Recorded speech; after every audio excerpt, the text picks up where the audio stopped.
Roll call, Mr. General.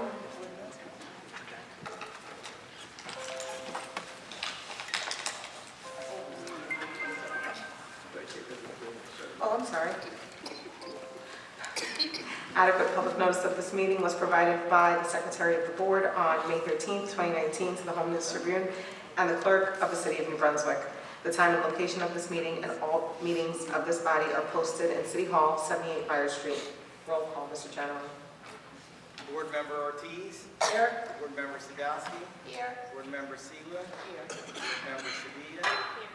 Board Member Shukaitis. Here. Board Member Spencer. Here. Board Member Varela. Board Member Caldwell. Here. And Board Member Solis. Here.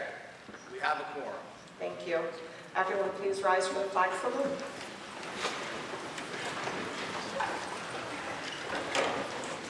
Ready, salute.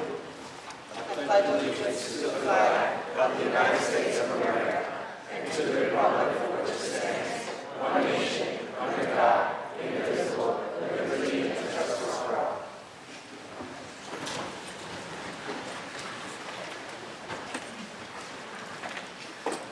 This is a reminder that the next regular monthly Board of Education meeting will be held on Tuesday, January 21st, 2020, beginning at 7 p.m. here at the New Brunswick High School auditorium. I'd also like to make an announcement, just like our last Board of Education meeting, anyone who is interested in making a comment during the public portion of the meeting is invited to go up to the podium now to write down your name and address. Si cualquiera persona está interesado en hacer un comentario durante la porción pública de esta junta, debe de escribir su nombre en el papel que está en el podio ahora, antes de que empiece esta porción. Okay. We have 3 presentations this evening, and we would like to start with the first presentation, which is a performance by the student choir of the students from Paul Robeson School. We'll ask that Ms. Robertson please come up. Ms. Robertson.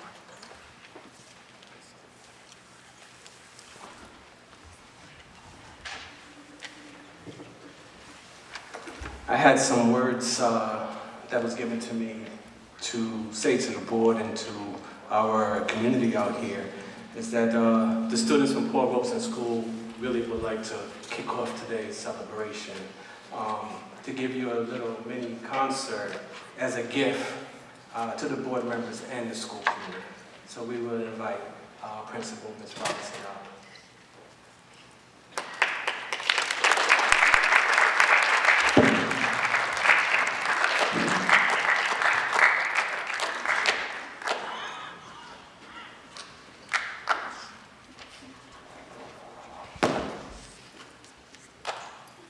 Good evening. I'm really excited to be here this evening, tonight, as we celebrate arts education at Paul Robeson Community School for the Arts.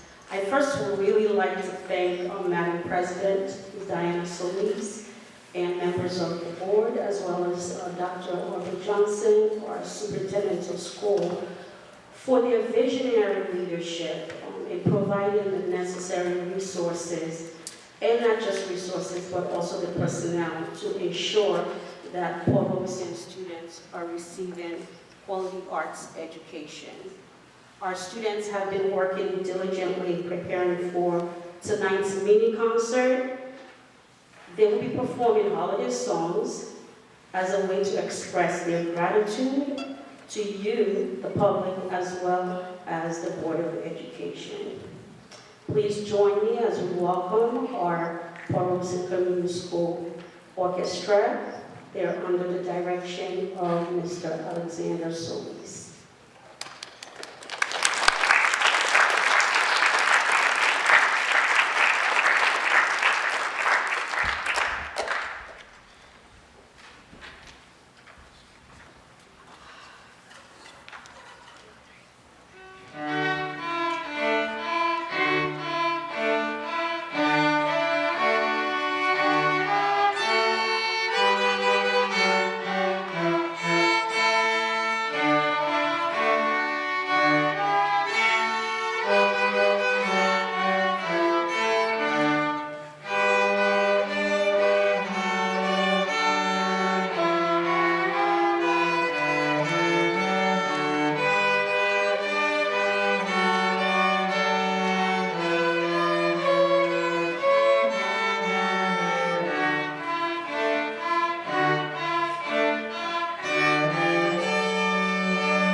Next, we'll have our middle school academy choir. And they will be performing for you this evening. Singing Silver Bells by Jay Livingston and Ray Evans.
Thank you, Mr. Lee.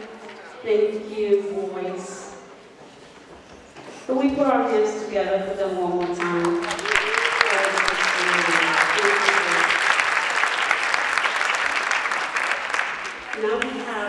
Now we have our Academy Band, directed by Mr. Christopher Johnson. And our concert band will be performing for you tonight, Snow, by Robert.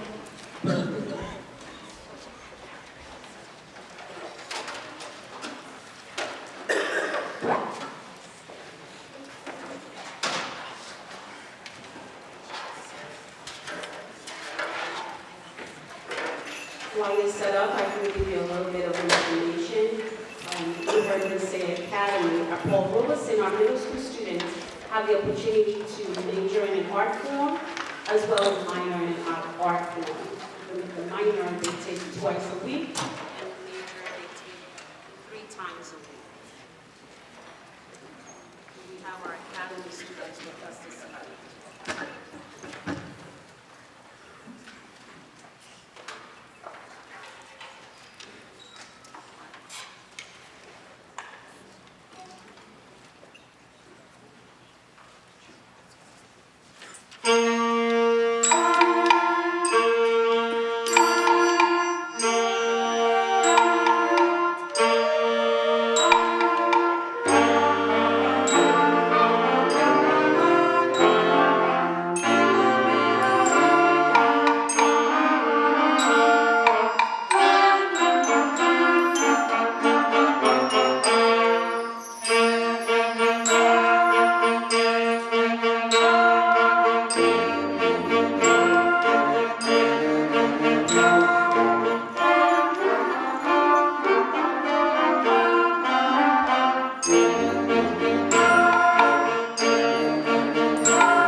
Johnson. Now we'll have our 4th and 5th grade choir, and they will be performing for you Holiday Favorites by Roger Emerson.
are going to conclude our concert with our Enrichment Dance Club.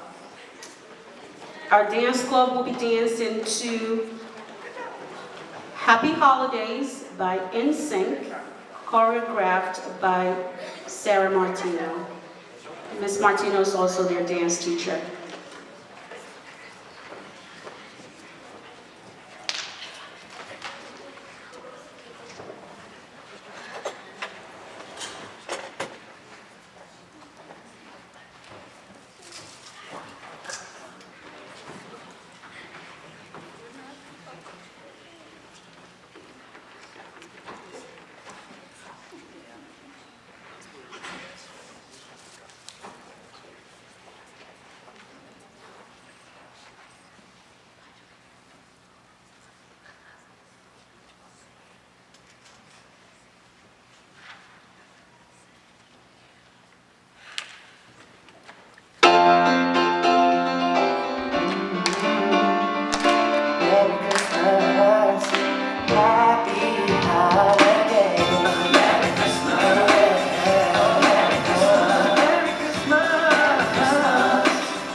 That concludes our concert.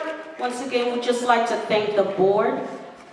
If it weren't for their support and believing in arts education, the students at Paul Robeson Community School for the Arts, not just the students at Paul Robeson being as the School for the Arts in the city of New Brunswick, but the students all across New Brunswick Public Schools would not be able to explore their talents and really be exposed to quality arts education.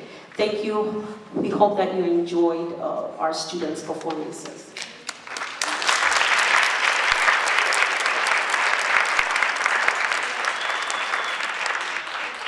Thank you so much, Mrs. Robinson, and thank you to all of the students that have come out this evening to perform for us. You have given us a lot to be proud of in this district. You are also very talented, and with that, we will be moving on to the next presentation. Dr. McCoy.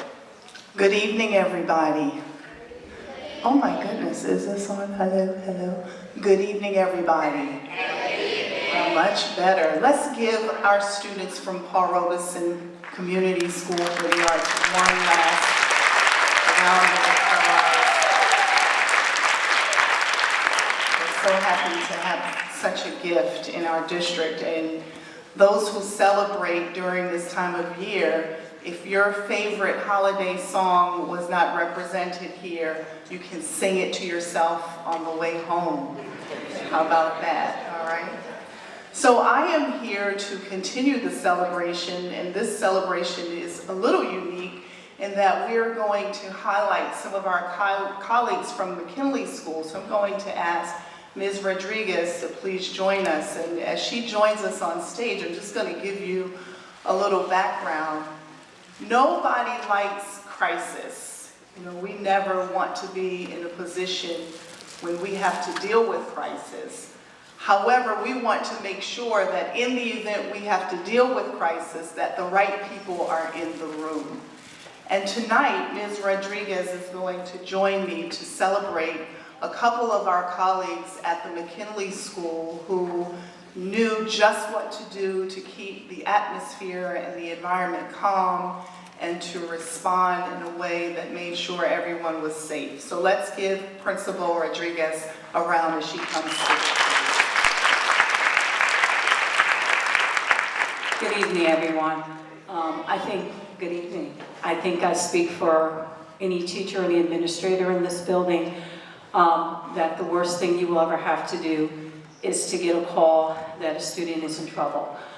I am so proud and honored for the staff that I have in my building, because unfortunately on this day we did have a student in crisis, and the student actually stopped breathing.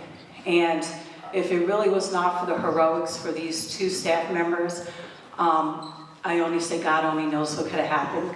But one staff member ran out of the room, went to get the nurse, and the other staff member immediately performed CPR on the student and revived the student.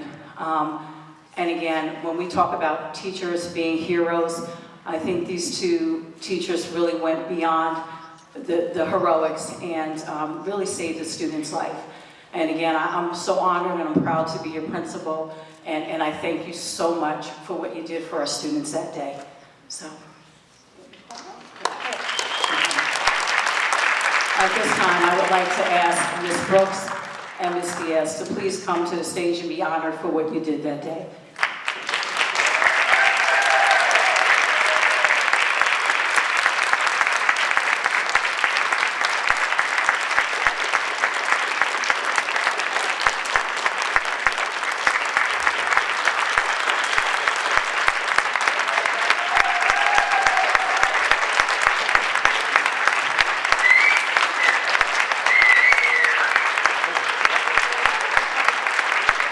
I have a small appreciation, a token of my appreciation, but it's just a sentiment for what he did that day.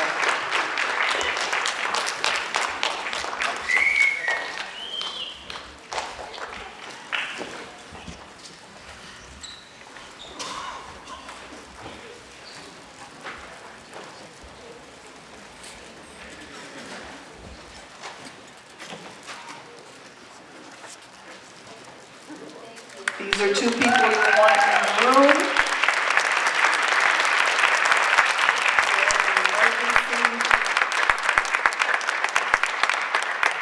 Cool head always prevails. So thank you very much. Are you still with me, Ms. Rodriguez? Okay. So many of you know that we had the distinct honor of celebrating Jen Olosky, who was the Middlesex County Teacher of the Year. What you may not know is that New Brunswick is also home of the Middlesex County Educational Support Professional of the Year.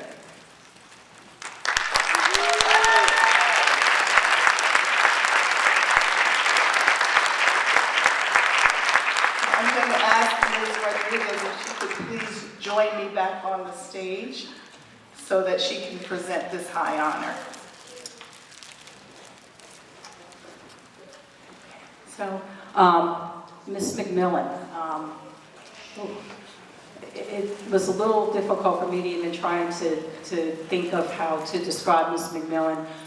She is our dropout prevention officer, but I think what made her unique and receiving this honor was because she is that person that no matter what it takes to get students into school, meet the needs of the student. Miss McMillan is there.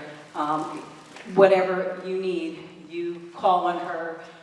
She's always the first to offer her services. She probably has the biggest heart of anybody that I know, and I'm just so proud that she received this honor from Middlesex County. And just to kind of put it in the scope, it's every single school in Middlesex County. Miss McMillan was chosen for her work that she does. I think sometimes we forget those support staff people and how important they are for us as administrators to running our buildings and providing the best education we can for our students. And I think Miss McMillan is really an example of someone who goes above and beyond her job title. So I am very proud to thank you for being in my building and being one of my other right-hand persons. I won't say right-hand man, it's not politically correct, but right-hand hand persons, and really for all that you do for the McKinley community. Thank you.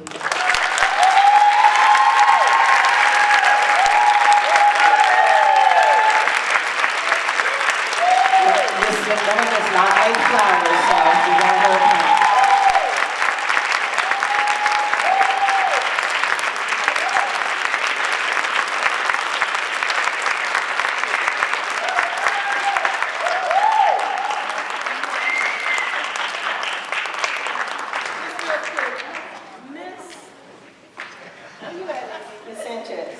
Miss Sanchez happens to be lucky because she got two, the ESP of the year and the teacher of the year for the county.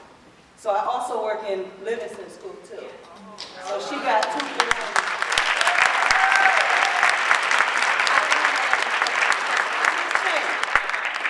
But I do appreciate it, and as we all should do, just because we have a job title doesn't confine us to just that title. Sometimes people joke and they say, "Oh, that's what do they call me? Third administrator." No, yeah, I'm third administrator too, but Boy Sunday, Girl Friday, or whatever it is, Friday, Girl Friday. Meaning I just do everything. I'm a jack of all trades, master of none. I just do what needs to be done. At the end of the day, we're all here for the same reason, and that's to support our kids, to make sure that they get the best that they can get, whether it's academics, emotional support, financial support, any type of support that's needed. And it's not that I go out my way to, get accolades or be presented with an award. I do it because it comes from my heart, and I know that sometimes these kids don't have what they need at home. Sometimes, even in school, there's certain things that they need that they can't get. And I'm the one that will fight for kids. I'm not always an easy person, especially with adults, but when it comes to the kids, I'm zero tolerance, and I do what I have to do to get it done. So I appreciate this, and I love my plant. I don't care about it, so thank you.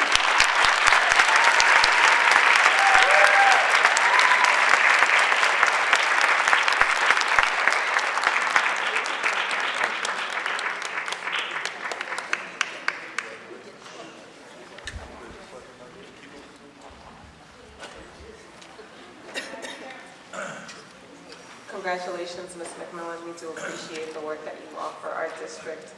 I will be moving on with the meeting at this point in time, and I would like a motion to accept the minutes from November 19th's meeting, please. So moved. Mr. Jano? Board Member Ortiz. Yes. Dowson. Yes. Seawood. Yes. Sevilla. Yes. Chukaitis. Yes. Spencer. Varela. Yes. Dr. Caldwell. Yes. Solis. Yes. Motion approved. Thank you. Item number 5, the superintendent's report. Dr. Johnson? Yes, good afternoon. For the month of November, we had 58 school suspensions, 8 cases of harassment, intimidation, and bullying, 10,326 students enrolled. Our student attendance was at 93.7%. our certificated staff attendance was at 95% for the month of November. I must just pause, first of all, to share, and students don't leave yet, I just think that you need to hear this. We are extremely proud of the work that you're doing at McKinley School. A few years ago, the board charged my administrative team to revitalize the Paul Robeson School of the Arts. It was part of our strategic plan to bring back the arts in our middle grades and our middle schools. And we know that you spent a couple years at 40 Van Dyke, but you're back in your new building. And I just want to share with the board the highlights of what our students are now starting to do at Paul Robeson School. So this is just the beginning. You have made us proud.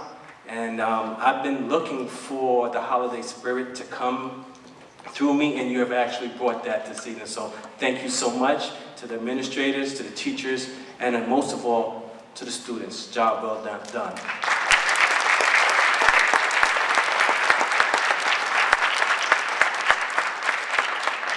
In addition, you know, we have magnificent staff here in New Brunswick. We don't get the time to honor them. You know, we don't pause sometimes to recognize them. And, you know, this is just a little bit of the great things happening in our city, in our school system. A lot of times we want to pay attention to the negatives, but there's so much more positive that we will continue to showcase to the world. I must tell you that a lot of times when we leave New Brunswick, there's a buzz about New Brunswick. And there's a lot of people that want to know what's happening in New Brunswick. And I tell them, come visit. It's not me, it's the students, it's the teachers. It's a collective group of people that's doing what they believe is right for the city and for the students. So we will continue to push forward. Just recently, about a few days ago, I did receive some good news as well, and I'll just read a little to you. New Brunswick Public Schools is one of 250 school districts in the U.S. and in Canada being honored by the College Board with placement on their 10th annual district honor roll. Since 2017, New Brunswick has increased the number of students participating in advanced placement courses, as well as maintaining the percentage of students earning an AP exam score or 3 or higher. This is a big feat as we talk about equity and giving student access. Again, and I just want the board to realize that we have been charged to create an equitable system for our students and taking away those barriers and those gateways. So we have a lot more students taking AP courses, and we have a same amount of percentage of students passing AP courses. And you know, I just wanted to point this out to you, that here also in the high school, we are making change. So I want to also congratulate the team and the administration, for making this happen. Lastly, in terms of the high school as well, just want to also commend our improvement in our graduation rate. In 2015, our graduation rate was at 68%, and in 2019, approximately 5 years later, we're at 78%. So this tonight is just a little bit of what's happening here, and we will continue to move forward. That concludes my opening remarks. Thank you.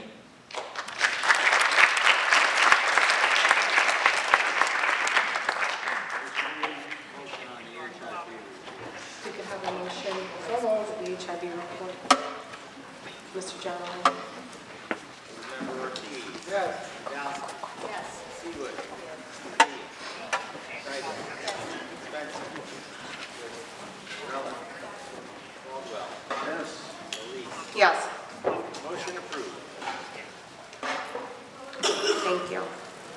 Item number 6, the student representative report, Ms. Jaylene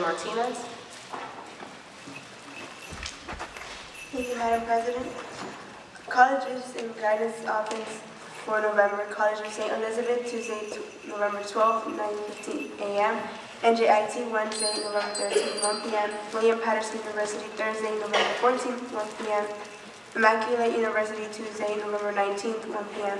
Georgian Court University, Wednesday, November 20th, 12:45 p.m. Key University, Thursday, November 21st at 9 a.m.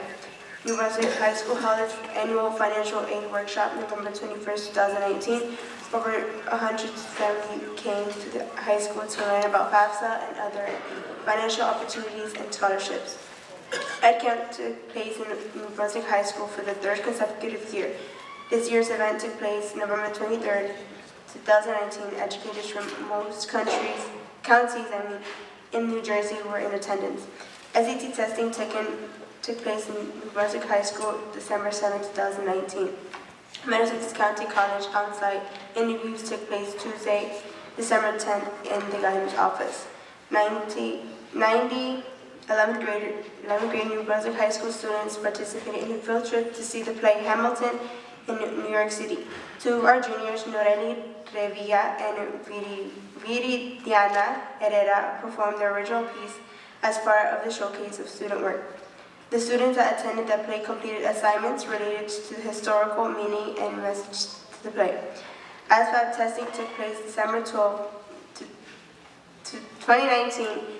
80 seniors and juniors participated during this test session. New Brunswick High School theater students performed Once Upon a Mattress December 12, 13, and 14. The actors performed as professionals in their part as it was echoed by constant applause by the audience, especially to our seniors, Fanny Dominguez, Brian Palma, and Adriana Morales. Stockton University on-site interviews will take place this Wednesday, December 18, 2019, in the guidance office. This Thursday, December 19, New Brunswick High School is hosting its annual Avid Family Night. Congratulations to Tyre Blunt, Ian Brown Miller, Nasiah Coleman, Rayana Davis, Denali Floyd, Amari Hood, Dominic Ingram, Elijah McDaniel, Tajay Moore, Tiambra Moore, America Munoz, Nair Phillips, Shane Sims, and Dante Smith on their acceptances to HBCUs. These seniors are excited about their accomplishments, so feel free to congratulate them when you see them.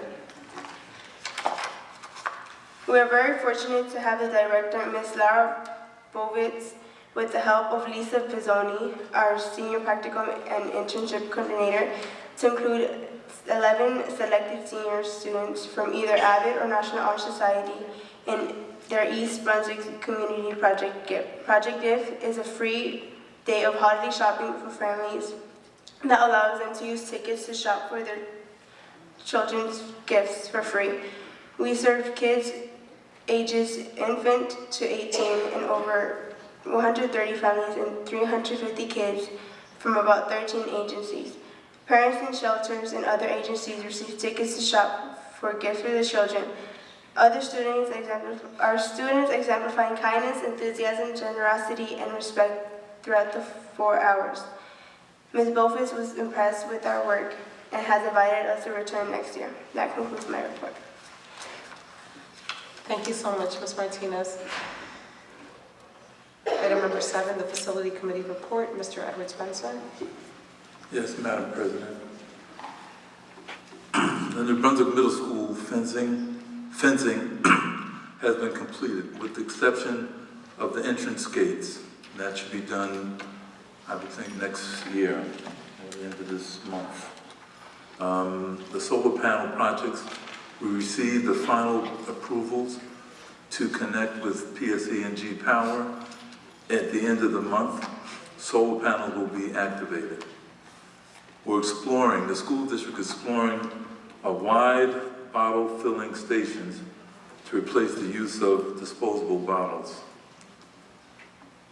The other thing is we're moving forward with the city of New Brunswick on the Hale School. The Hale School is really the oldest existing school in our school district. It was a segregated school, and we're working with the city to have a signage on the area where the school is presently at, which is on Hale Street between Jersey Avenue and French Street. That concludes my report, Madam President. Thank you so much for that, Mr. Spencer. I look forward to an update when that signage is put up in front of the home. Item number 8, the Athletic Committee report. Mrs. Sadowski. Thank you, Madam President. The Athletic Committee met earlier this afternoon, and some of the items that we have discussed, the hiring of all winter sports coaches for New Brunswick High School and New Brunswick Middle School has been completed, and they have started their practices. Hiring of winter sports ancillary positions, ticket takers, people to operate the clocks has all been done. Winter students' eligibility has been gone over and over and over, and everyone that is eligible has started practice. Athletic director recommendations, we have been conducting interviews, and Good Sports Incorporated donation recommended by the New York Giants. The New York Giants have given us quite a large sum of money for extra equipment for football. And we have spent about $7,000 of it, and there is apparently still more to come from the company. And winter season 2.0 GPAs and athletic appeals have taken place. There was a scrimmage today. Both our boys basketball team and our girls basketball team held scrimmages today, and they will be starting their seasons this week. Also, wrestling and the other winter sports will be starting their seasons within the week. And that is about all for our athletic report. Mr. General, do we have a bank reconciliation? I didn't see one. We do have November, yes. No, we have. I need a motion to accept the November bank reconciliation. So moved. Second. Board Member Ortiz. Yes. Sadowski. Yes. Seawood. Sevilla. Chukaitis. Yes. Spencer. Yes. Varela. Caldwell. Yes. Solis. Motion approved. Thank you, Mrs. Sadowski. Item number 9, the Curriculum and Policy Committee report. Mrs. Seawood.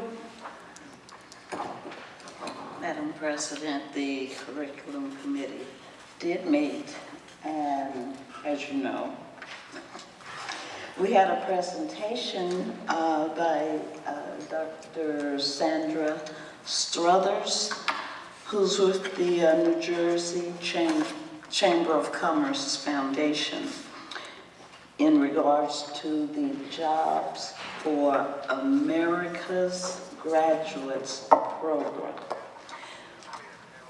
She highlighted the success that our program has demonstrated and is now nationally recognized. And I thought that was just wonderful news. She presented us with a list of data and talked about future plans for our program. So hopefully we can increase, if we can generate enough funding. The other items we reviewed during the curriculum portion of the meeting was the different resolutions. We reviewed those, and they're included in the consent agenda items. We also reviewed a draft policy for highlighting the changes that are recommended to include the vaping, use of vaping materials and electronic, I think they call it electronic distribution system or whatever it is. So we'll continue to review that policy. We already have a policy on student smoking, but after the presentation last month and the questions raised, we decided we needed to really take a look at that policy and make sure it says what's needed. So I think we'll have another policy, have the revised policy for reading we're going to do 2 readings, and I think we'll have it for the January's meeting.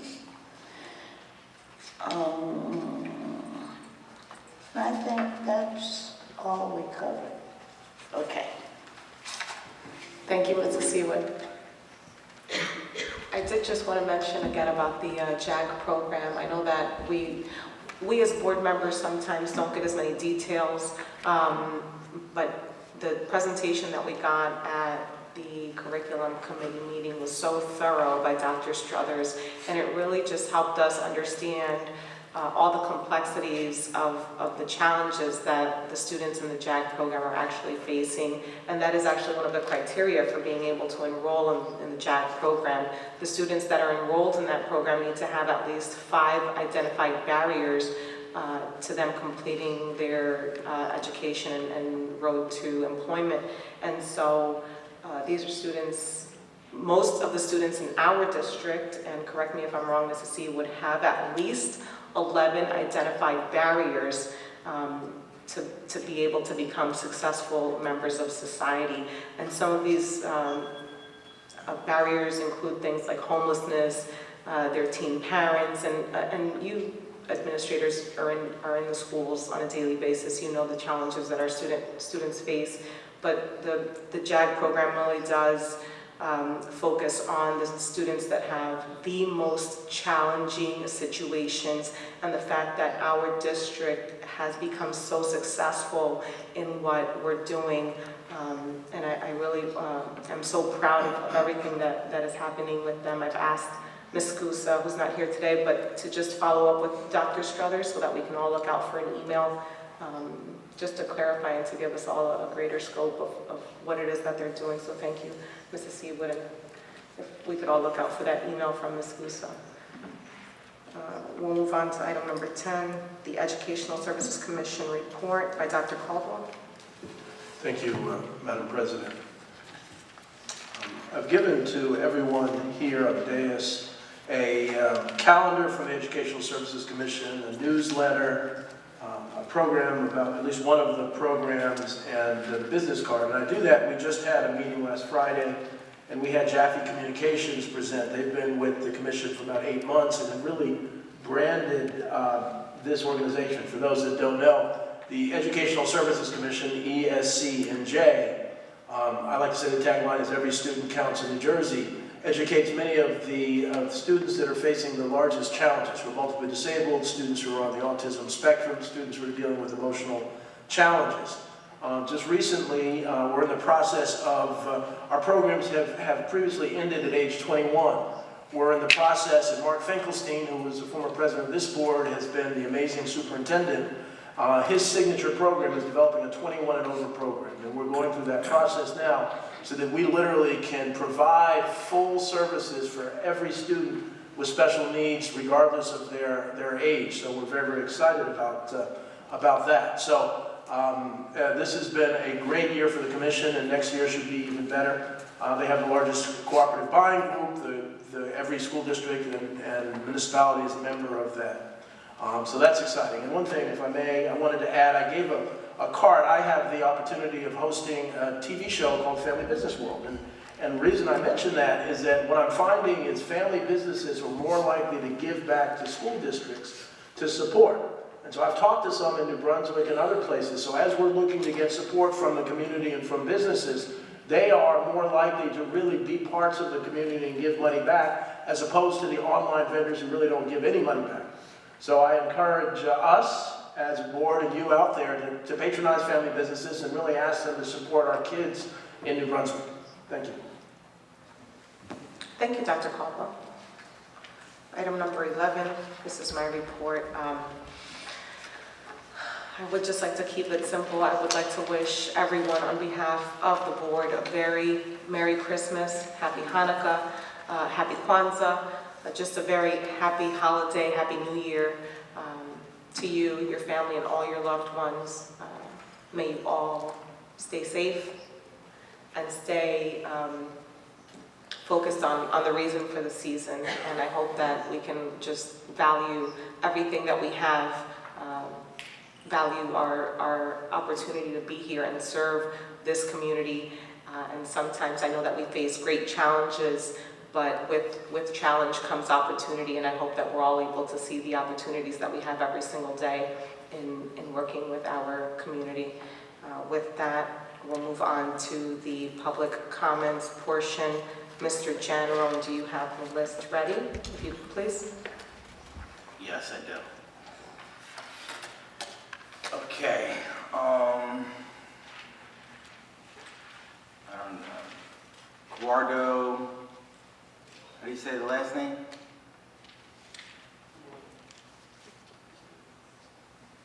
Not really. Gano? Azario.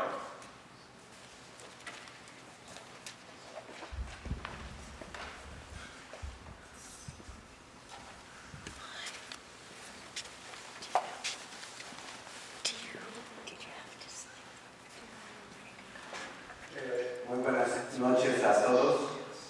Good evening, everyone. Mi nombre es Cándido Osorio, soy un residente en la ciudad de New Brunswick por 20 años. My name is Cándido Osorio, and I've been a resident of New Brunswick for 20 years. Yo estoy hoy aquí acerca del tema de la escuela Lincoln Annex, ya que tengo un hijo ahí. I am here to speak about Lincoln Annex School because I have a child in that school. Tengo la información, aunque se ha dicho anteriormente que iba a haber claridad acerca de este tema. Tengo entendido que ha habido reuniones. It is my understanding that there is going to be clarity about this topic, and I understand that there will be meetings regarding this. Los cuales hasta ahorita creo que no se le ha dado a saber a los padres de familia de esos niños de esa escuela. Information that has not been shared with the parents yet. Quisiera saber qué está pasando con ese proceso, si alguien nos puede dar alguna información. I would like to know if there's any further information that you could share with the public. Since the last Board of Education meeting, there have been no new meetings held between DevCo and our district regarding Lincoln Annex. Bueno, quiero ser claro, mi preocupación realmente es, hemos visto que no ha sido tan transparente, no ha habido transparencia en eso. It is my feeling that it's not, there hasn't been any transparency about this. En otras ocasiones hemos estado aquí hablando acerca de los problemas que hay en diferentes escuelas de New Brunswick. And in several occasions I've been here, or several parents have been here speaking about these problems.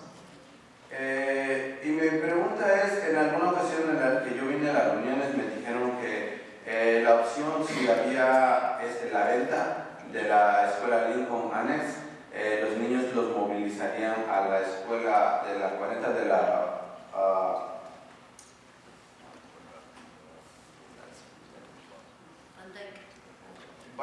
Bande.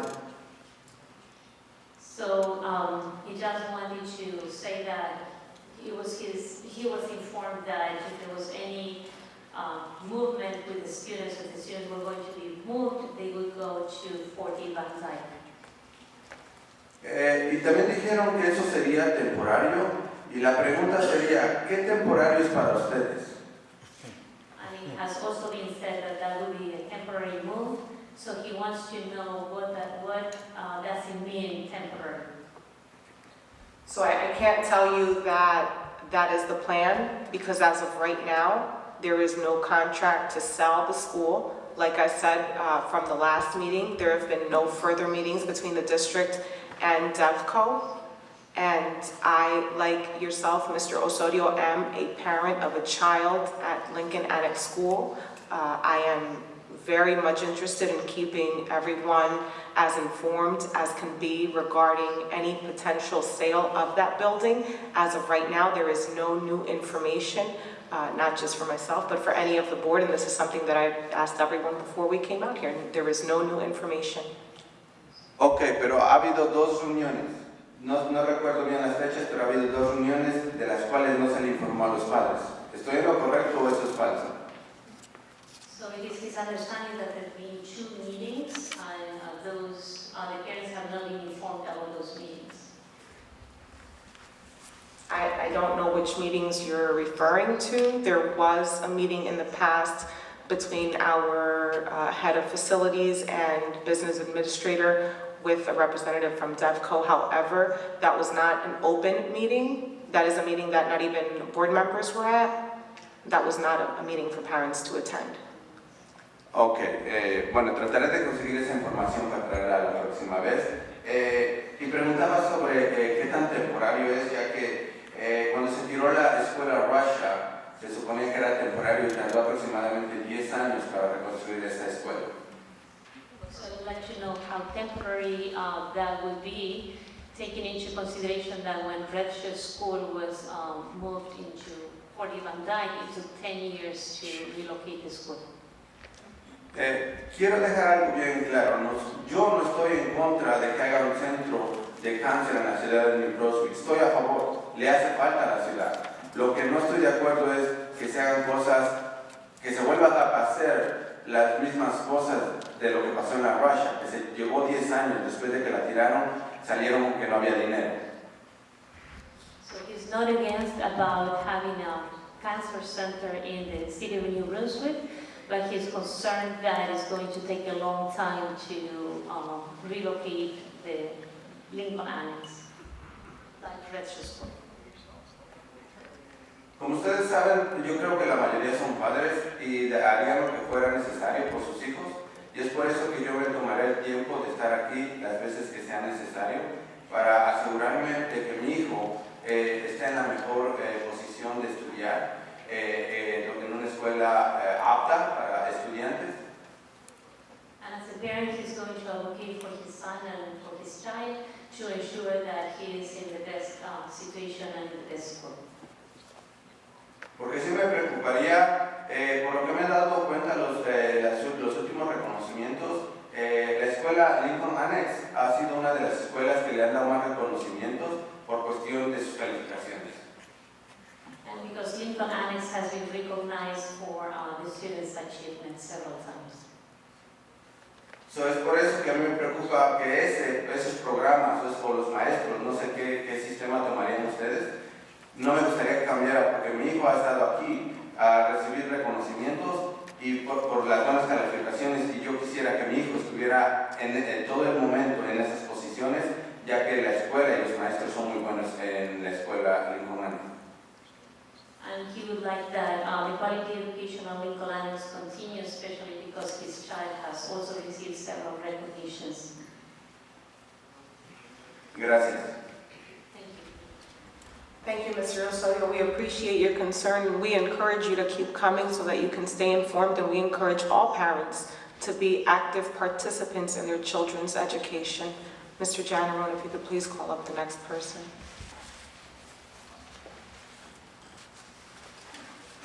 Danielle Moore.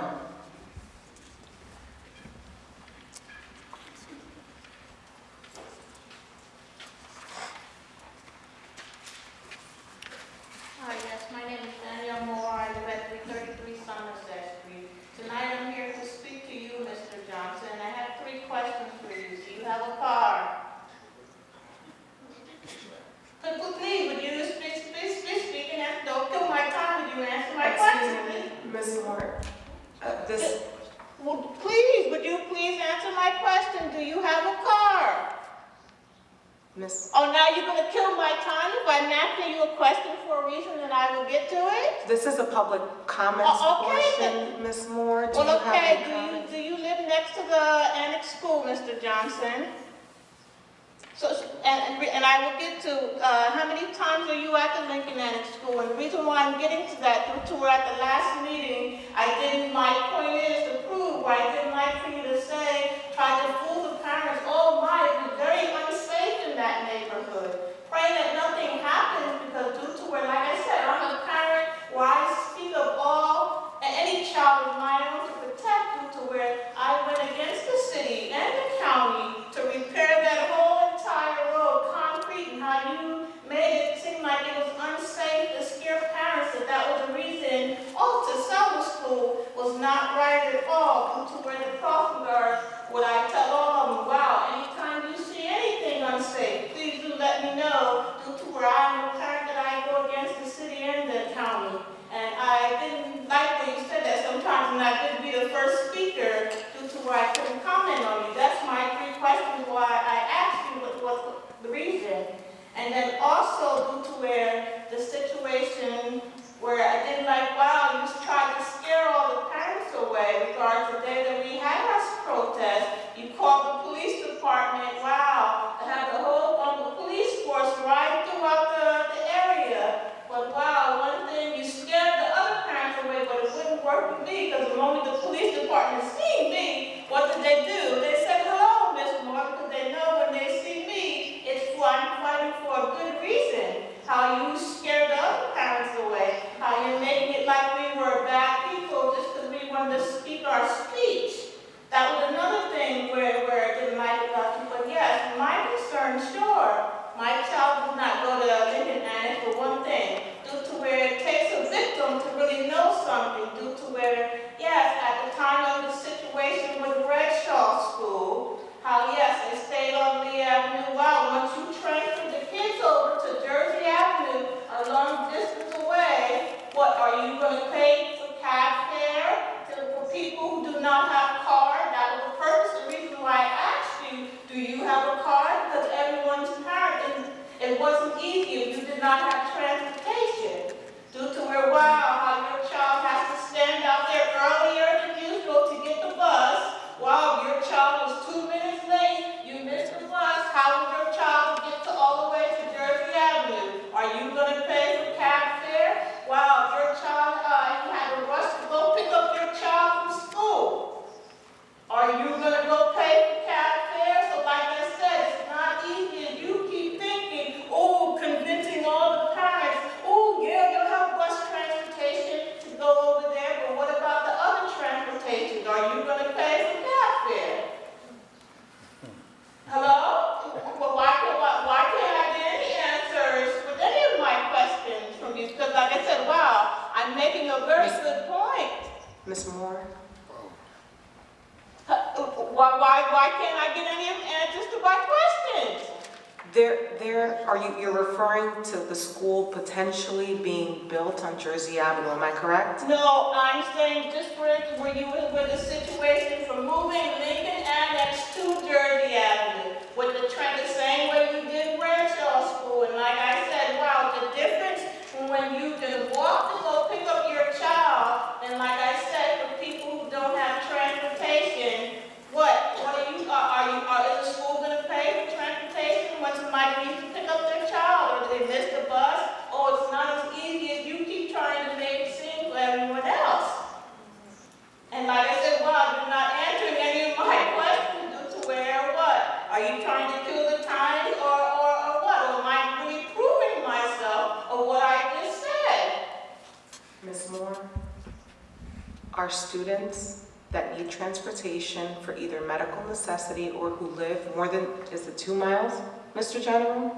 Receive transportation, that is the regulation that we follow, and it will continue to be that way. So you're saying if the school was to be moved, okay, and what, over to Jersey Avenue, a parent cannot get there to pick up their child, you will make sure that they have transportation to get there. Is that what you're saying? Ms. Moore, there is no plan in place at the moment because nothing is set on paper. The school is still on the corner of Somerset Street and Hardenberg Street. Believe me, I'm a person due to where, like I said, I still get more information just as well as some other people due to where that you keep telling the parents, but due to where, like I said, I know other things that are going on. Thank you so much for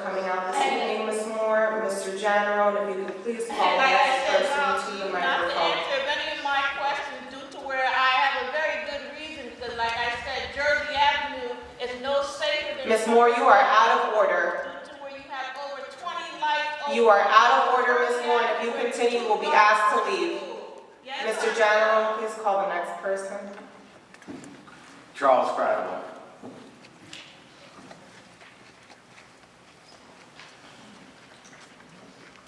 Good evening, members of the board. Charles Cradville, New Brunswick today. I do want to start by just pointing out your policies do require the agendas for these meetings to have two separate public comment periods, one for the resolutions and one that should be called open questions from the public. The board is not following its procedure, and the result is that folks are worried about their time being so limited because you're apparently very strict with the 5 minutes here. And I just asked for some leniency because I did have an important issue I wasn't able to get to last month about the district not complying with the state regulations for special education. I hope I'll have enough time to get to that. But I also noticed a major item tacked onto your agenda today, and so I have to ask about the new contract for Dr. Johnson. When is his existing contract up, and what prompted you to renegotiate this extension? Mr. Hendricks? Yeah, how was it negotiated? Well, what prompted it to be negotiated? Is there not The board apparently this summer made the decision that they wanted to retain Dr. Johnson, and the law got modified, which made the salary non-competitive that he was being paid. The artificial salary cap enacted by Governor Christie some 5 or 6 years ago was imposed upon Mr. Johnson when he was hired, but now other districts in the state can compete and pay more money. So the board decided to negotiate a new 5-year contract with Dr. Johnson, reflecting the new guidelines and the new salary, lack of caps, I should say. There were caps, now there are none. And the board negotiated what they felt was a fair contract. They pointed that out to me. And during the month, early mid-September, I drafted a contract, sent it off to Mr. Johnson's or Dr. Johnson's lawyers. They approved it, then we sent it on to the county superintendent in mid-October. That's the protocol. They approved it and sent it back to us. And then we advertised it, and here we are. Okay, thank you. And so, just to get a clear answer, when is the existing contract up? What's that? He presumably has some years left on the existing contract, right? Yeah, I don't recall. A couple of years, maybe 2 years, maybe 1. Okay, and I do notice that it's the amount's $245,000. Is that correct? 245, correct. And it includes a little bit of a retro raise too, because it goes back to November 1st, correct? Well, we wanted to do it effective July 1st, but the mechanics didn't work out, so that's correct, November 1st. Gotcha. Thank you for answering that. I also had another question on resolution. I forget which one, the AD. I guess it's being paid $450 per day. Is that 7 days a week?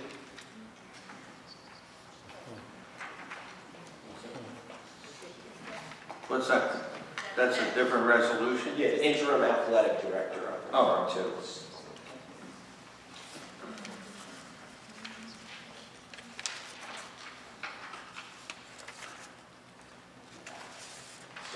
Resolution S.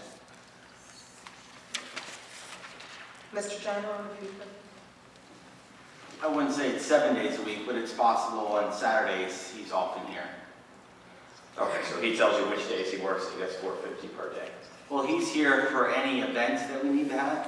So he's here Monday through Friday, and then as needed on Saturdays when we have any sporting events. Gotcha. And any word on when a permanent AD might be in place, or has one been identified?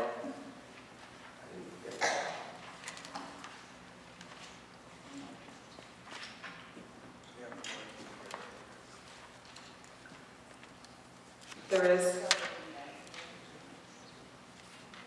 the Personnel Committee has met, and the board will review the recommendation this evening. And on timeline, perhaps have somebody start? Possibly today? They might start tomorrow. Oh, start. Yeah.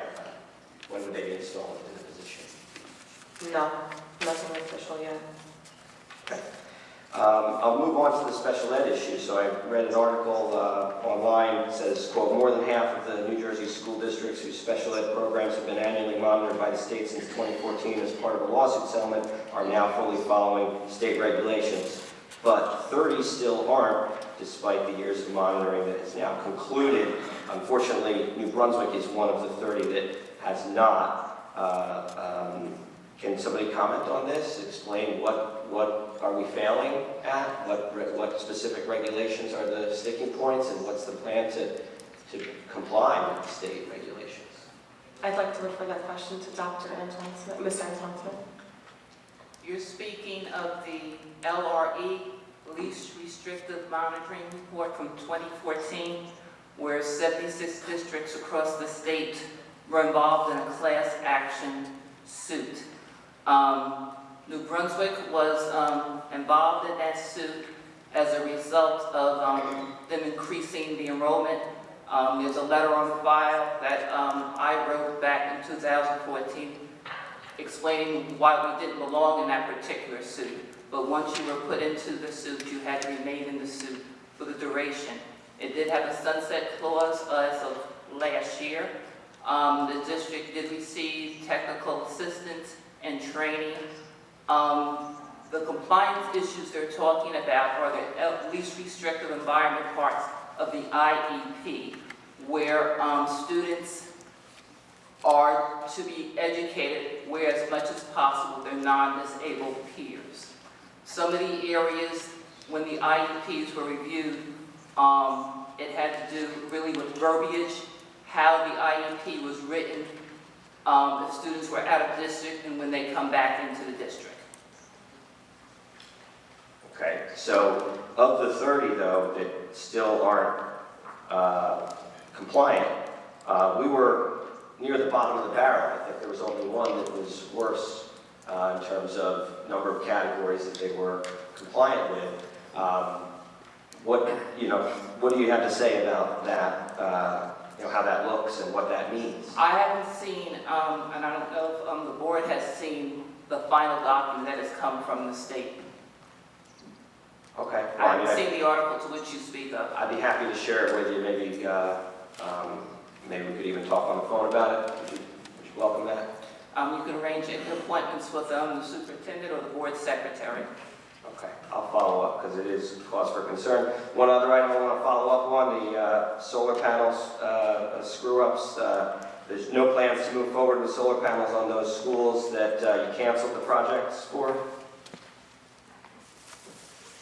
Mr. LaDolce? At this time, Charlie, once we cancel, we're not going to move forward with any plans at this point on those schools. Okay, and then I do notice every time I come here, the concrete pillars are still here, the ones that were accidentally installed or Well, for clarification, they weren't accidentally installed, Charlie. We decided... They were installed in the wrong locations.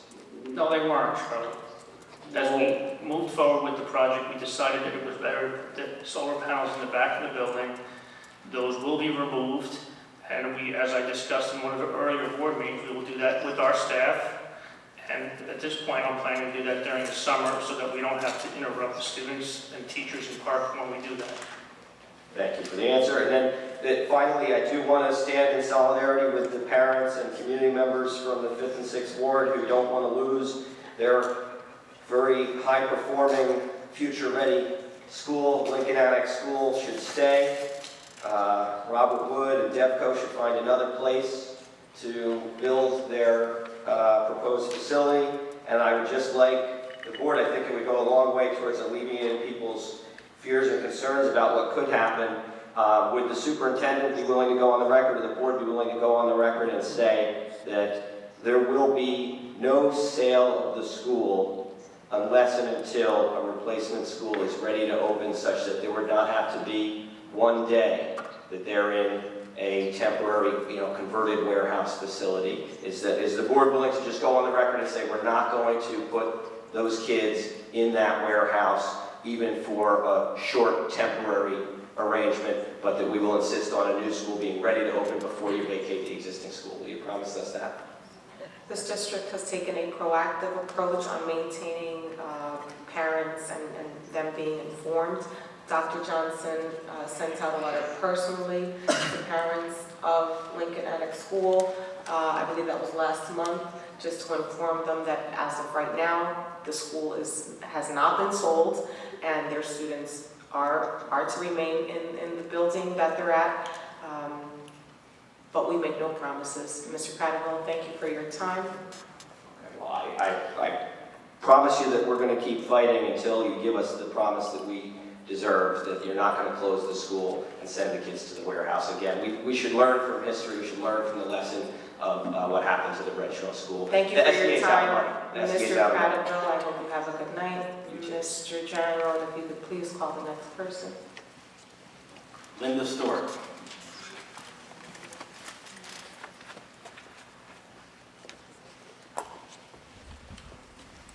Good evening, everybody. My name is Linda Stork. I live in 12 Park Clover. And I just want to say, when I bought my house over there in the 6th Ward, probably 25 years ago now, there were two big draws to me, and it was Duclos Park and Lincoln School. You know, having that be my neighborhood school, having it be in walking distance. Now, over the years, we did have problems with overcrowding at Lincoln School, and then came the solution of the Lincoln Annex at St. Ladislas, but which was not very big, and we still had overcrowding. And at the time, I was on the PTO at Lincoln School, and we met with the superintendent, and we were told that there is absolutely no place, no land available to build another school or to have another school in the neighborhood. What would essentially be, because some of the kids have to walk a really long way too, it was the Washington School neighborhood. And Washington School was sold and never replaced, which is why Lincoln pulls from such a large area and has been quite overcrowded. So it seemed like to get St. Peter's and to have it all fixed up now, I mean, that's, you know, it's like too good to be true. I mean, it was great. It was wonderful. Because I was told that even what looks like available, well, at the time, I thought of the corner of Handy and French Street would be ideal for a school that would replace Washington, that part of the neighborhood. And I was told that there was no way we could ever get that for a school because, you know, Mr. Ice Bucket and whoever else was there. A lot of the buildings had already been torn down. The houses, you know, the lumberyard already wasn't there. But it turns out, you know, when Walgreens wanted to put a pharmacy, by Mr. Ice Bucket, you know, for a pharmacy, you can do the eminent domain, but not for a public school. So, I don't know, this is kind of the history that we've been through, you know, trying to get adequate space for our children in our neighborhood. And, I mean, there's been times when there was, for example, no library in the school. And the other thing is, Lincoln was at one time at the top of the list to be demolished and replaced. It's, if I'm not mistaken, the oldest school. It's very hard to, as I'm sure you have found out, trying to retrofit for all the modern electronics and even to put in air conditioning. It's just not, it's very old and very not adequate. So it would seem like, and now you've got this super new, you know, just renovated space to the tune of $22 million invested there just recently in the past few years.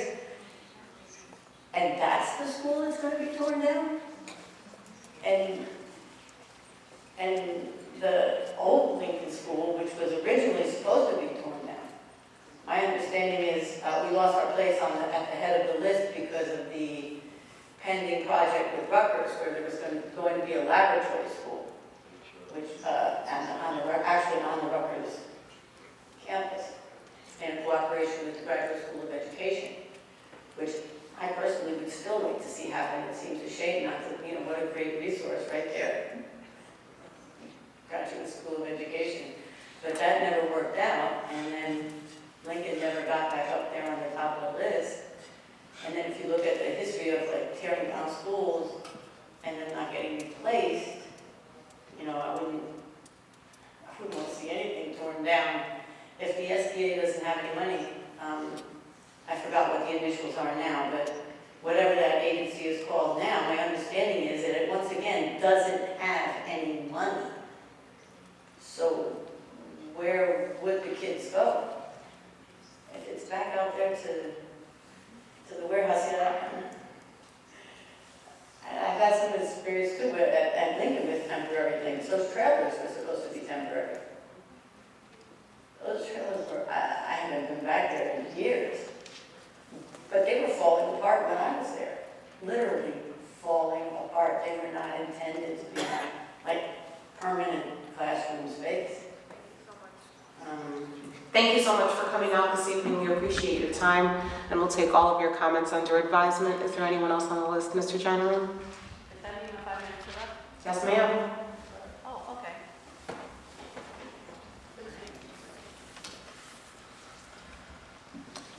Norberta Paredes.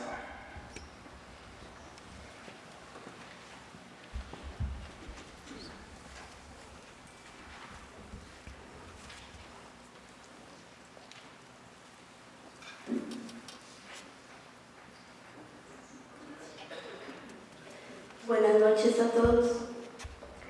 Mi nombre es Norberta Paredes, vivo en 348 de la Street, New Brunswick.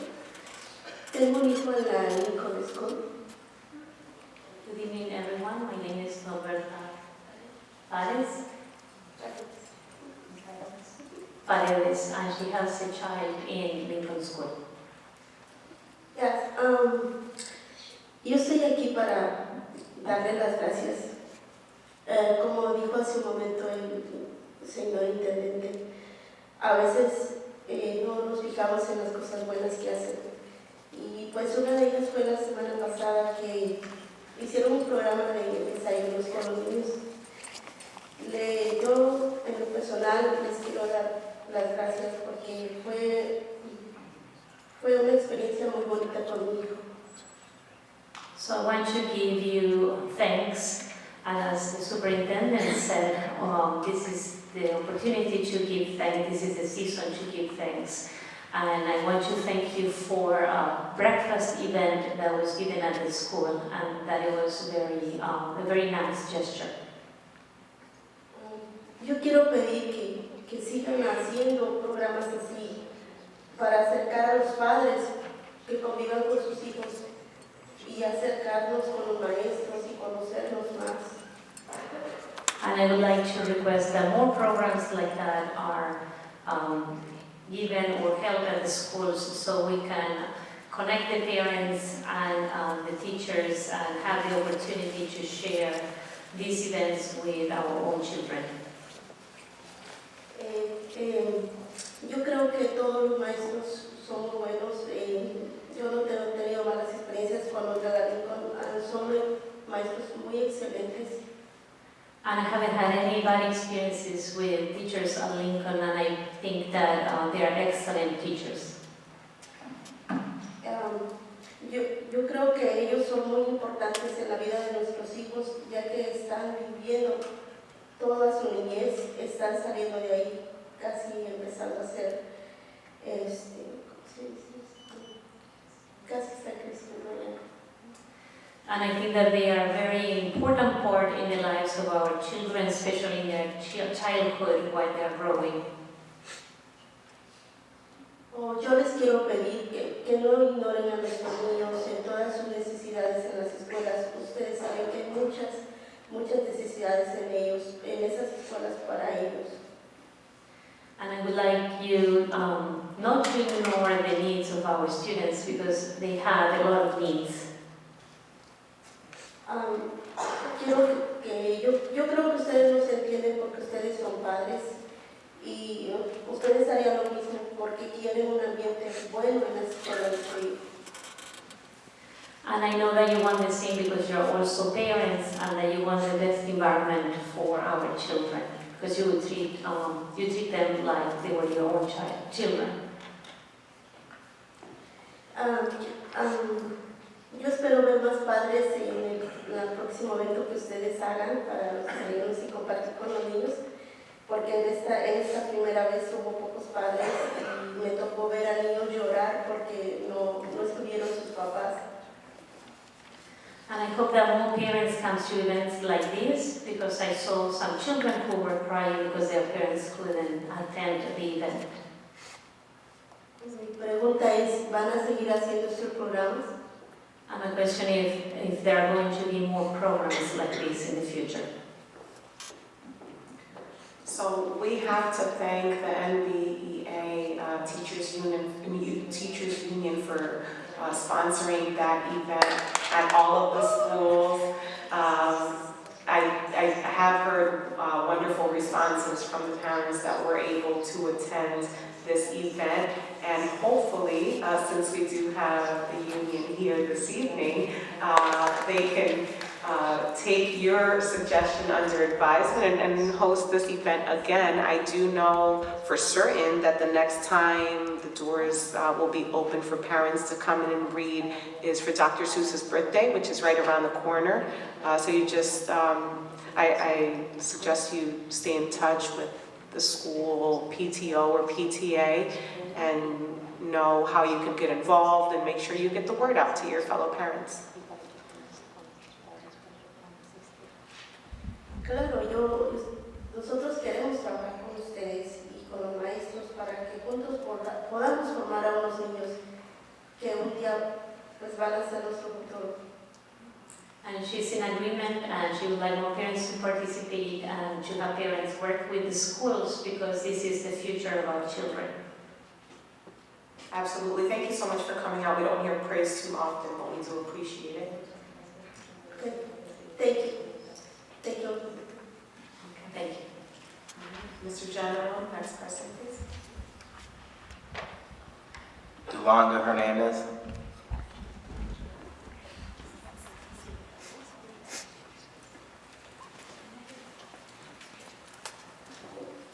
Buenas noches. Mi nombre es Yolanda Hernández, vivo en la 16 de la High Street en New Brunswick. My name is Yolanda Hernandez and I live in New Brunswick. Y yo no sé si los demás están de acuerdo, pero estoy muy agradecida con el trabajo del distrito. Soy una mamá muy joven, mi hijo tiene 7 años en el segundo grado. And I am very thankful with the work that the district is doing, and I am a mother of a child who is 7 years old in second grade. En este año que me he envuelto tanto en las necesidades que hay en las escuelas, me he dado cuenta que hemos avanzado. Me encantó la banda de música, me enamoré del concierto de Lincoln Elementaria hoy, me encantó el desayuno con los padres. And I appreciate all these events. I fell in love with the concert in Lincoln School today, and I also appreciate the breakfast that was given to parents and students. Yo les voy a dar un aplauso porque se lo merecen. I'm going to give you an applause for this service. Thank you. Quiero dar las gracias porque escucharon la petición de Unidos por Escuelas Dignas para poner aires acondicionados en una de las 3 escuelas que lo necesitan. I want to give thanks because you heard the petition from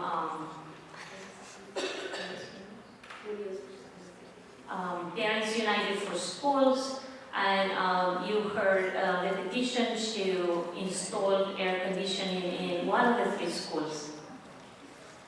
Gracias por su compromiso, por escuchar, por atender muchas de las necesidades necesidades básicas que tenemos como padres, como comunidad, como escuelas. And thank you for your compromise and also for listening to us and hearing about our needs. Gracias por entender la comunidad. Me entristece mucho que mis compañeros como yo, madres y padres, tengan mucho enfoque en el trabajo y no miren tanto la necesidad básica de nuestros hijos, del futuro de una ciudad, de un país. Me entristece muy profundamente, pero creo que habemos un buen grupo de personas que trabajamos duro para que eso cambie. And I feel very sad because my fellow parents are not, sometimes they are focused too much in working and do not pay attention so much to the education of their children and who are part of this nation and their future. Y gracias por aguantarnos, porque también entiendo que a veces somos muy poco educados para dirigirnos a todo el personal. Y yo estoy aprendiendo a poder negociar y expresarme adecuadamente. Lamentablemente no tuve una educación tan larga, pero tengo muchas ganas de aprender y tengo muchas ganas de ayudar. Miro un New Brunswick lleno de necesidades y yo quiero hacer algo para hacer la diferencia. And I thank you for your patience and understanding, because sometimes we as parents do not know how to address the board or how to speak in public, and especially me, that I did not have completed my studies or a thorough education, but I'm trying to improve every day. And Y creo que la misión de cada ser humano es nacer, crecer, ayudar al que está a la par, ayudarnos como seres humanos, porque la palabra humano es ayudar. Si no ayudamos, creo que no entendimos qué somos. I think that we as human beings have to not only be born, but we also grow and help, because if we don't help our fellow beings, we don't know why we're here. Gracias. Thank you. Thank you so much. Is there anyone else, Mr. General? Rosalba Rojas.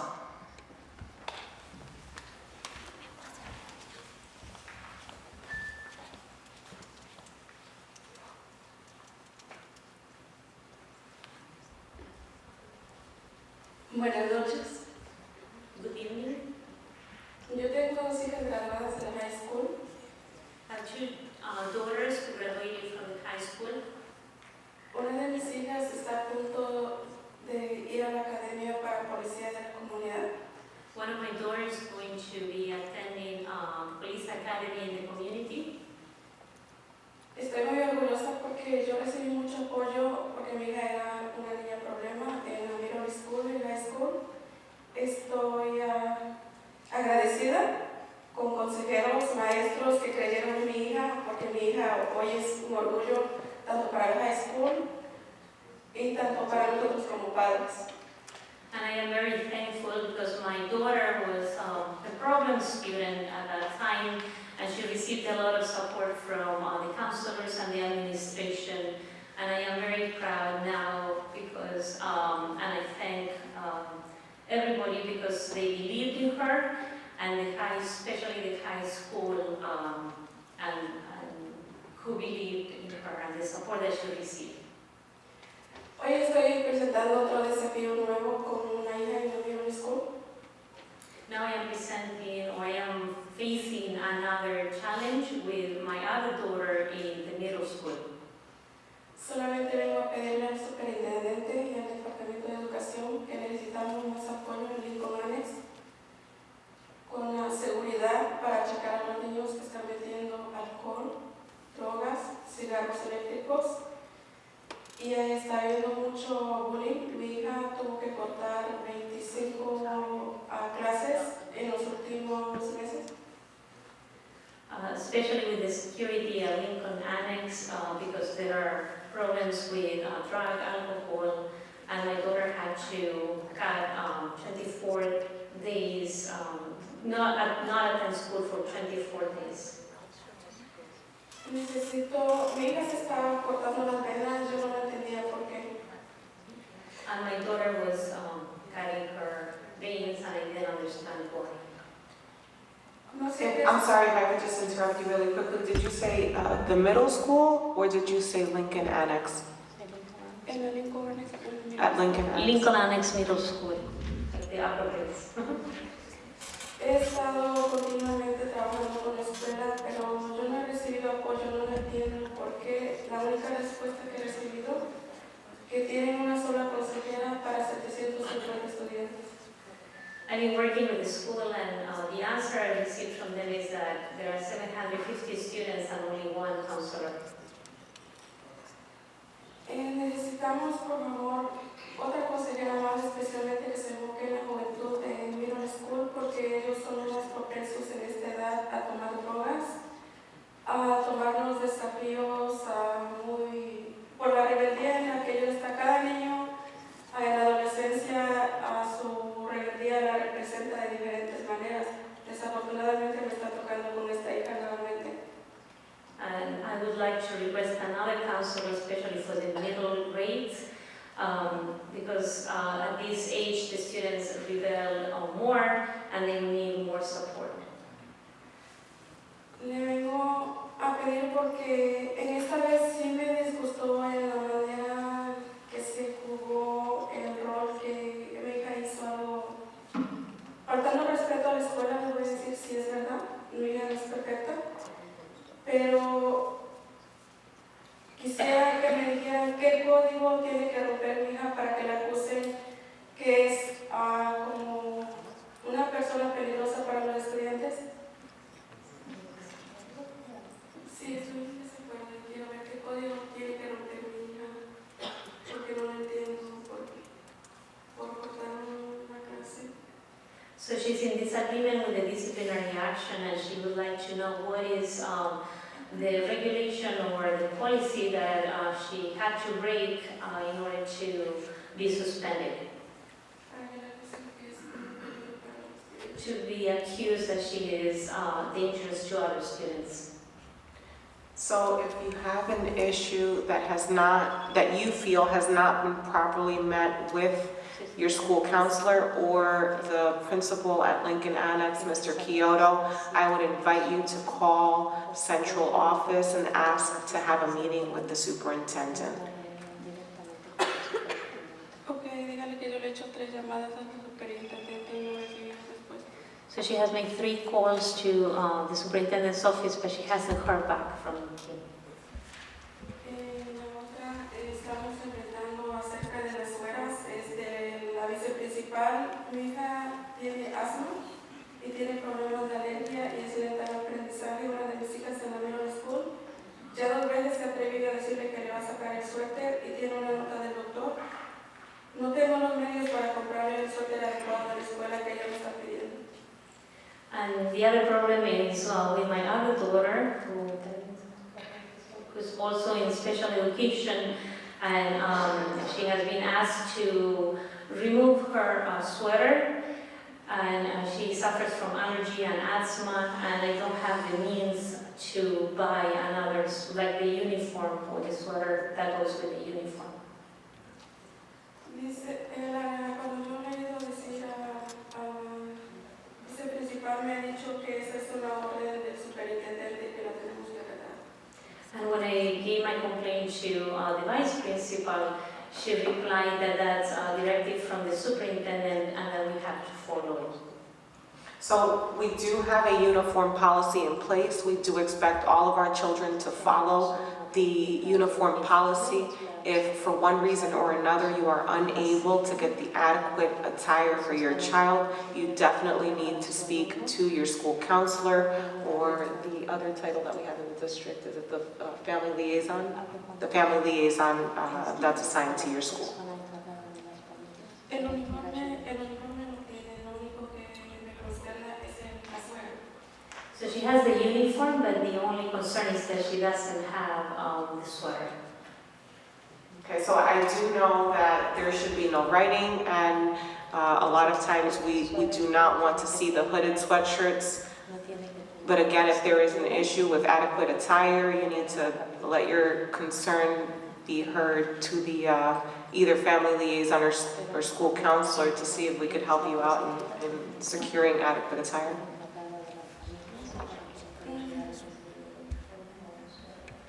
No estamos recibiendo apoyo de la policía definitivamente. No regresa la llamada. And she's saying that she's not getting support from the counselor either because she doesn't return any of the calls.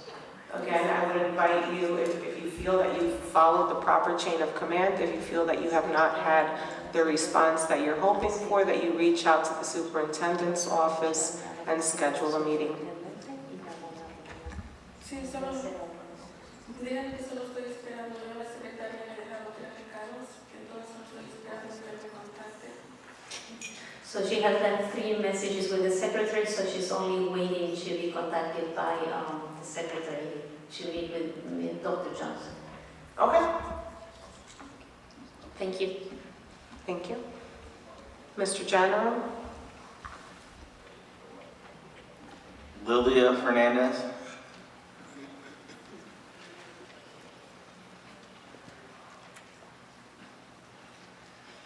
Yes, good evening. Sorry. Good evening. My name is Lilia Fernandez. Buenas noches. Mi nombre es Lilia Fernandez. I come to speak as a resident of New Brunswick and a taxpayer. Vengo a hablar esta noche como residente de New Brunswick y como alguien que paga impuestos en esta ciudad. I'm very concerned about the possible closing of Lincoln Annex School. Estoy muy preocupada porque posiblemente cierre la escuela de Lincoln Annex.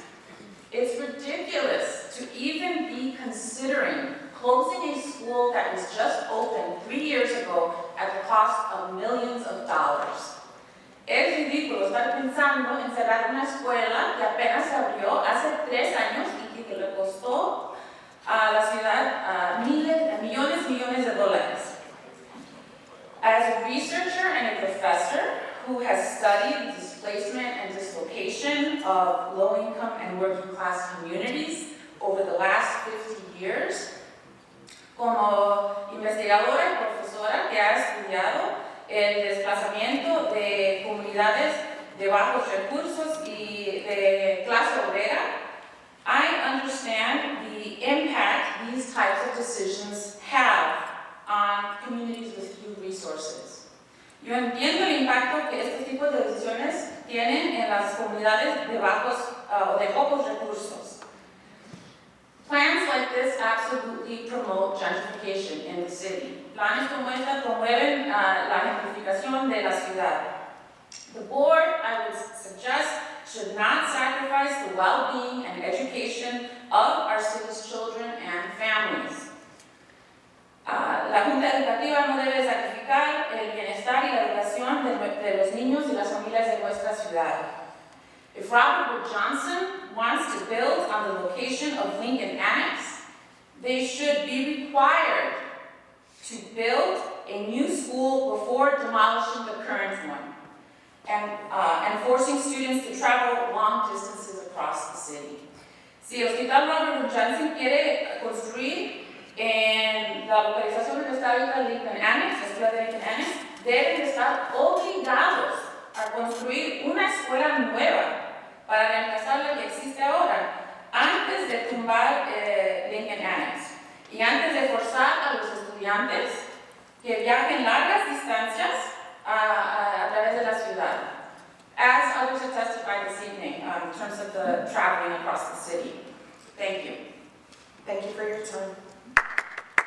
Mr. Gentleman, the next person, please. Arnold Anderson.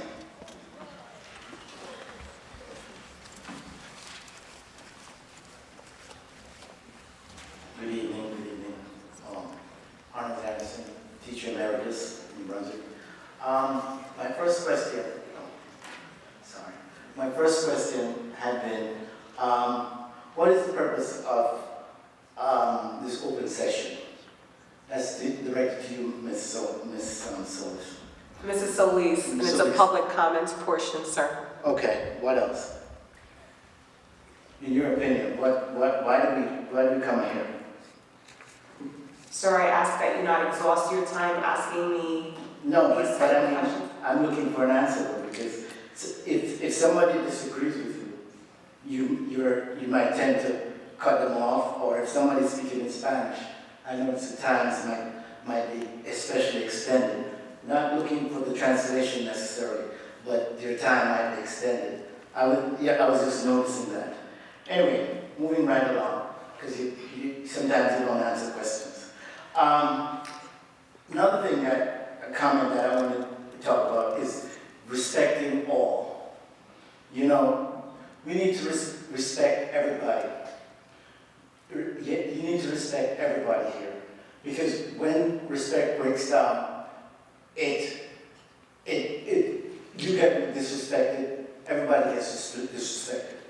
I want to say one thing. I want to apologize. In the October meeting, things got very extended. And I had a question, somebody else had a question, and it was late. The superintendent was tired because he made a comment that, it just was out of line. But there was a chap here who he disrespected the superintendent, and you didn't catch it, you didn't reprimand him. And I took a dim view of you as being in the chair, not catching it. He said the superintendent, if he has a comment, he should basically shut up. If he doesn't agree with it, this had to do with the athletic director and stuff. He told the superintendent to shut up, and you did nothing. Okay, I'm just showing you what happens when we start with disrespect, because things you don't catch, and it doesn't look good. It does not look good, and I try my best not to make that happen. That I would even come up here and try to disrespect the administration. Okay, continue. I have a copy of the Cancer Connection magazine, okay? And it tells exactly as to what the neighborhood people are saying. It had in the forefront of, this is the Cancer magazine, autumn 2019. And it talks about, in part of it says that the pavilion will be located on property immediately adjacent to the existing Robert Wood Johnson Hospital and Rutgers Cancer Institute of New Jersey campus, although its exact location is still being identified. The estimated schedule for completion of the project spans 48 months. It is anticipated that the site will begin in the summer of 2020. All right, so let it go on the record that you people know that they say it will begin 2020. Okay, now, I don't know if we've explored all options, because I didn't remember that Red Shot took 10 years to get built, but it took 10 years. When you say temporary facility, 10 years ain't temporary. 10 years is not temporary. It's too long for a school. The other thing is that 40 Van Dyke, I worked at 40 Van Dyke, and I have issues with carpeting in the gym and carpeting in some of the classrooms, because it's unsanitary. Because I know where my foot goes sometimes, and for students to be playing in here, sitting in here, and all this kind of stuff in the gym, and they don't even have proper facility to play basketball because the carpet is not a good bouncing surface for playing basketball. So it's not perfect. So for those of you who don't know, it's not perfect, and it's not sanitary, sorry. Okay. The last Mr. one. Anderson, No, speak up. you have, excuse me, Yes. excuse me, you are out of order. Good, you caught it. Please, You caught it. you are being asked to leave as of right now. I'm sorry. As of right now, please leave. Okay. You caught it. Very nice. See? Very good. Touche. Mr. General, if there's anyone else. Last person to speak, Caratina Hernandez.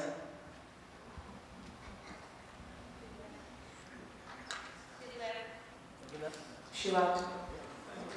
That was the last person you said? Yes. You know, if I may,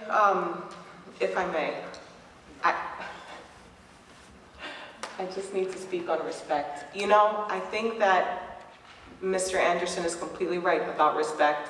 And as, not just as educators, but as adults, we lead by example. It is our responsibility to really teach our children, the adults of tomorrow, how to be respectful. And we do that not just in the way we address someone, but we are respectful by showing up to work on time, respecting our work, respecting our environment. And he doesn't like the buildings he was working at. Luckily, he doesn't have to be there ever again. So with that being said, I will move on to item number 14, the superintendent's contract. And Mr. General, I do just need to request a motion, correct? Well, first, let's take a vote on the consent agenda. Oh, I'm so sorry. If I could have a motion to accept the consent agenda. Board Member Ortiz. Yes. Sadowski. Yes. Seawood. Sevilla. Shukaitis. Yes. Spencer. Varela. Caldwell. Yes. Solis. Motion approved. Thank you. Thank you. And with that, we'll move on to item number 14. Is this just a motion to approve the superintendent's contract? If we could please have a motion to approve the contract? So moved. Mr. General? Board Member Ortiz. Yes. Sadowski. Abstain. Seawood. Sevilla. Shukaitis. For the record, Ms. Sevilla abstained. Spencer. Yes. Varela. Caldwell. Yes. Solis. Yes. Motion approved. Thank you, Mr. General. Item number 15, the Finance Committee report. Dr. Caldwell. Yes, do I hear a motion for the approval of the December 17th finance report? Board Member Ortiz. Yes. Sadowski. Yes. Seawood. Sevilla. So noted. Shukaitis. Yes, abstain on page 21. Mr. Spencer. Yes, abstain on page 5 and 17. So noted. Varela. Caldwell. Yes. Solis. Yes. Motion approved. I will now read the resolution for closed session.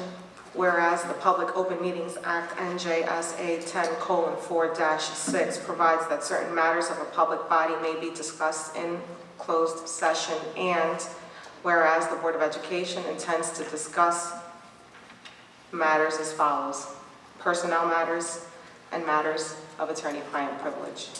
Now, therefore, be it resolved that the aforesaid subjects shall be discussed in closed session by this Board of Education and administrative staff, and the minutes of said closed session discussion will be made available to the public when the reasons for the non-disclosure in accordance with the Open Public Meetings Act no longer exist. Motion for closed session. Second. Board Member Ortiz. Yes. Sadowski. Seawood. Sevilla. Shukaitis. Spencer. Varela. Caldwell. Solis. We are in closed session.